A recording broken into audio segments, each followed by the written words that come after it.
Ano ang Leviathan ayon sa Biblia?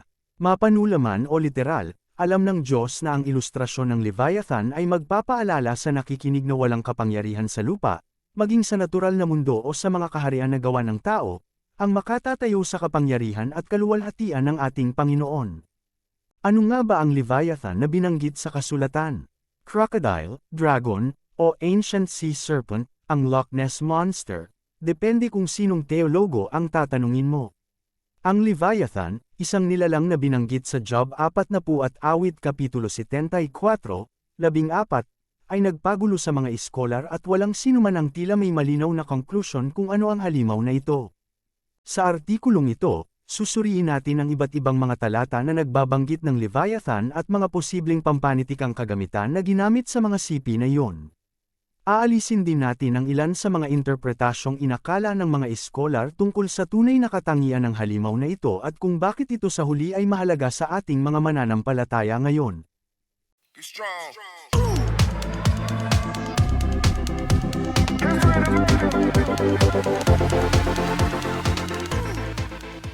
Anong mga talata sa Biblia ang nagbabanggit sa Leviathan? Nakatagpo tayo ng ilang talata sa Biblia na tumatalakay sa nilalang na ito, na sinipi sa ibaba.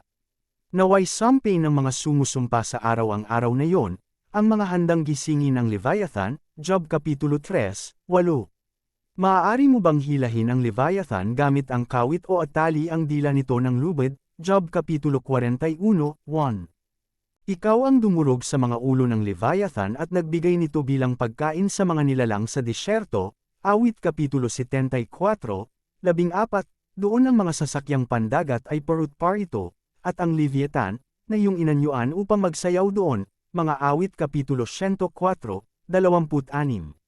Sa araw na yaon, parurusahan ng Panginoon sa pamamagitan ng kanyang tibak ang kanyang mabangis, dakila at makapangyarihang tibak ang Leviathan na lumilipad na ahas, ang Leviathan ang nakapulupot na ahas, papatayin niya ang halimaw sa dagat, Isayas Kapitulo 27, 1.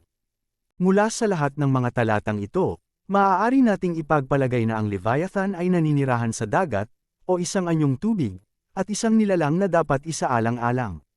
Mukhang malaki ang sukat nito at kung sumisid ka pa sa Job 41 passage, malalaman natin ang tungkol sa napakalaking sukat nito, ang double-plated na baluti nito, matatalas na ngipin, at tila kakayahang magdura ng apoy mula sa bibig nito. Hindi ako mabibigo na magsalita tungkol sa mga paa ng Leviathan, ang lakas nito at ang magandang anyo nito. Sino ang maaaring maghubad ng panlabas na Amerikana nito? Sino ang maaaring tumago sa dobleng baluti nito? Sino ang nangahas na buksan ang mga pintuan ng kanyang bibig, na may mga nakakatakot na ngipin? Ang likod nito ay may mga hanay ng mga kalasag na mahigpit na natatakan, Job Kapitulo 41, 12-15. Iyan ay hindi talaga katulad ng anumang nilalang na tayo ay gumagala sa buong mundo ngayon, kaya anong mga interpretasyon ang inilabas ng mga iskolar? Ano ang iba pang nilalang na katulad ng Leviathan sa banal na kasulatan? Nakatagpo ba tayo ng iba pang mga hayop sa kasulatan na may katulad na paglalarawan? O ito ba ay isang outlier case? Sa lumalabas, mayroon tayong isa pang nilalang sa Biblia na tila may mga paglalarawan na halos wala sa mundo. Marami sa atin ang nakarinig na ng pangalan ng nilalang na ito noon ngunit maaaring hindi alam kung ano ang tinutukoy ng Biblia.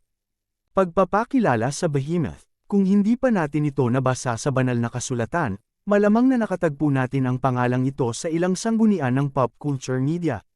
Ipinakilala ng kasulatan ang nilalang na ito sa mismong oras na ginagawa nito para sa Leviathan. Tingnan natin kung ano ang sinasabi ng Biblia tungkol sa hayop na ito.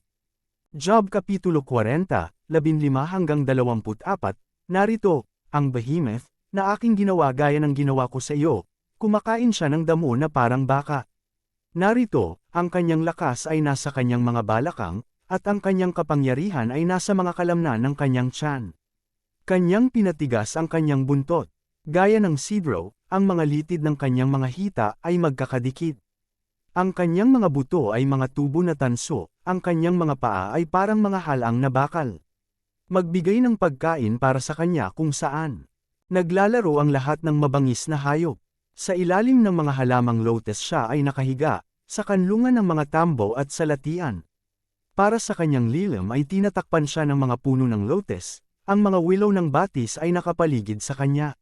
Narito, kung ang ilog ay magulo, hindi siya natatakot, siya ay may tiwala kahit na ang Jordan ay humahampas sa kanyang bibig. Mahuhuli ba siya ng sinuman sa pamamagitan ng kanyang mga mata, o mabutas ang kanyang ilong ng isang silo? Hatiin natin kung ano ang inilalarawan ng mga talatang ito sa mga tuntunin ng makapangyarihang nilalang na ito. Una, binanggit nito ang nilalang na ito ay kumakain ng damo at may malakas na kalamnan sa binti. Ang ilang mga teologo ay nagmungkahi na ito ay naglalarawan sa isang hipo, ngunit sa palagay ko ay hindi talaga tumutugma ang wika sa inilarawang hayop.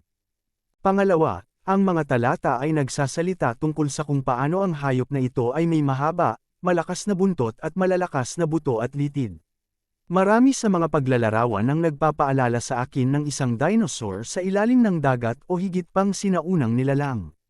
Ang mga natuklasang arkeolohiko ay naghukay ng mga napakalaking nilalang na naninirahan sa tabi ng mga sibilisasyon ng tao, kaya ito ay talagang hindi gaanong kahabaan.